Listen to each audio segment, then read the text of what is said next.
Interview room में सबसे बड़ा शॉक तब लगता है जब आप एक परफेक्ट इंटरव्यू दे रहे हों और इंटरव्यूअर आपके रिज्यूमे का एक ब्लैंक स्पॉट पॉइंट आउट करते हैं और पूछते हैं एक्सप्लेन दिस 1 ईयर गैप। अगर आपका आंसर डिफेंस से शुरू होता है तो गेम वहीं खत्म है। कॉर्पोरेट डिकोडिंग का पहला नियम समझिए। रिक्रूटर आपके पर्सनल रीजंस के लिए एम्पैथेटिक हो सकते हैं, पर कॉर्पोरेट मैट्रिक्स में वो केवल एक चीज देखते हैं, रिस्क। उन्हें लगता है आप अनस्टेबल हो, आपकी स्किल्स डिग्रेड हो चुकी हैं और आप एक बर्नआउट कैंडिडेट हो।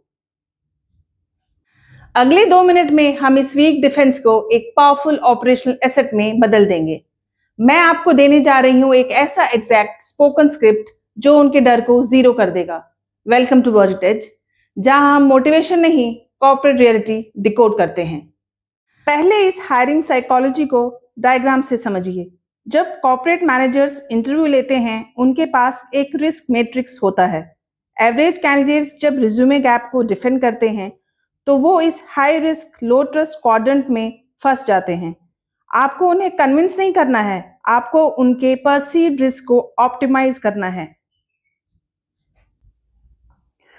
उनका सबसे बड़ा डर ये नहीं है कि आपने काम क्यों छोड़ा, उनका डर ये है कि क्या आप आज काम करने के लिए फुली फोकस्ड हो। इसलिए हमें अपना बेसिक बैकग्राउंड छिपाने की जगह लैंग्वेज को प्रोजेक्ट मैनेजमेंट टर्म्स पे अपग्रेड करना होगा। Look at this shift. एक नॉर्मल कैंडिडेट इंटरव्यू में बोलेंगे, सर एक्चुअली पेरेंट्स की हेल्थ ठीक नहीं थी तो मुझे ब्रेक लेना पड़ा, बट अब सब नॉर्मल है तो मैं ज्वाइन कर सकता हूँ। ये सुनने में एक ऑनेस्ट जस्टिफिकेशन लगता है, पर सीनियर एग्जीक्यूटिव्स को ये प्रोफेशनल नहीं लगता।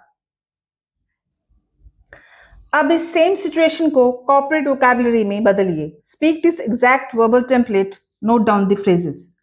I deliberately paused my external career trajectory for 12 months to manage a critical family infrastructure and logistics transition. With that framework now 100% stabilized, I'm entering this operational role with zero external distractions, maximum capacity, and full energy to execute your production targets. अब आप analyse कीजिए कि यहाँ हुआ क्या। आपने यहाँ अपने घर की प्रॉब्लम को फैमिली इंफ्रास्ट्रक्चर और लॉजिस्टिक्स बोला, अपने ब्रेक को डेलिब्रेट पॉज कहा, यानी आपने सिचुएशन के सामने सरेंडर नहीं किया, आपने एग्जीक्यूट किया और उन्हें एश्योरेंस दिया कि अब आपका फोकस बिल्कुल एब्सोल्यूट है। कॉर्पोरेट हियरार्की में वही सर्वाइवल इंश्योर करता है जो बैड कंडीशंस को एसेट्स में बदलना जानते हैं।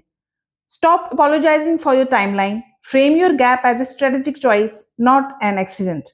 अगर आपके रिज्यूमे में कोई स्पेसिफिक गैप या कोई टफ ऑब्जेक्शन है जो आप क्लियर नहीं कर पा रहे, नीचे कमेंट सेक्शन में शेयर करें, हम उसे नेक्स्ट वीडियो में डिकोड करेंगे। Subscribe to Vergetage and become impossible to ignore.